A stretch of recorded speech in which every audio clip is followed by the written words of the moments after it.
क्या आपको पता है एक ऐसा योद्धा भी था जो भगवान विष्णु के सुदर्शन चक्र को रोक सकता था। जिस हथियार से स्वयं देवता भी युद्ध जीतते हैं, उसी हथियार को रोक देने की शक्ति एक मानव के पास थी। बहुत समय पहले हिमालय की दुर्गम पहाड़ियों के बीच एक महान तपस्वी योद्धा रहता था। उसका नाम था वीराग्नि। वीराग्नि ने वर्षों तक कठोर तपस्या की थी, दिन रात भूख प्यास सहकर केवल एक ही लक्ष्य, मैं ऐसा शस्त्र प्राप्त करूंगा जो किसी भी दिव्य अस्त्र के सामने झुकने न दे। उसकी तपस्या से प्रसन्न होकर देवताओं ने उसे एक अद्भुत दिव्य धनुष प्रदान किया। ये कोई साधारण धनुष नहीं था।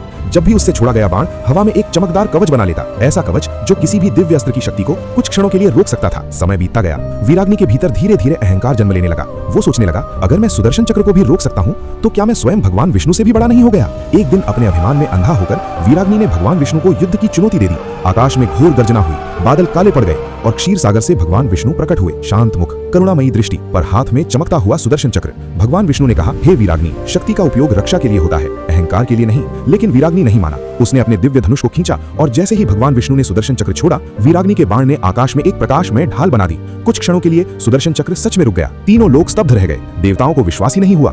एक मानव सुदर्शन चक्र को रोक रहा था। लेकिन तभी भगवान विष्णु ने अपनी आंखें बंद की और करुणा से बोले, शक्ति को रोका जा सकता है पर धर्म को नहीं। क्षण भर में सुदर्शन चक्र ने अपनी दिव्यता प्रकट की, ढाल टूट गई और वीराग्नि अपने घुटनों पर गिर पड़ा। उसकी आंखों से आंसू बहने लगे। वो समझ चुका था, मैंने शक्ति तो पाली पर विनम्रता खो दी। भगवान विष्णु ने उसे उठाया और कहा, तपस्या से शक्ति मिलती है पर भक्ति से विवेक। उस दिन के बाद वीराग्नि ने अपने शस्त्र त्याग दिए और अपना जीवन लोक कल्याण में समर्पित कर दिया। और यही है इस कथा का संदेश। भगवान के अस्त्र को कुछ पल के लिए रोका जा सकता है पर भगवान की मर्यादा और धर्म को कोई नहीं रोक सकता।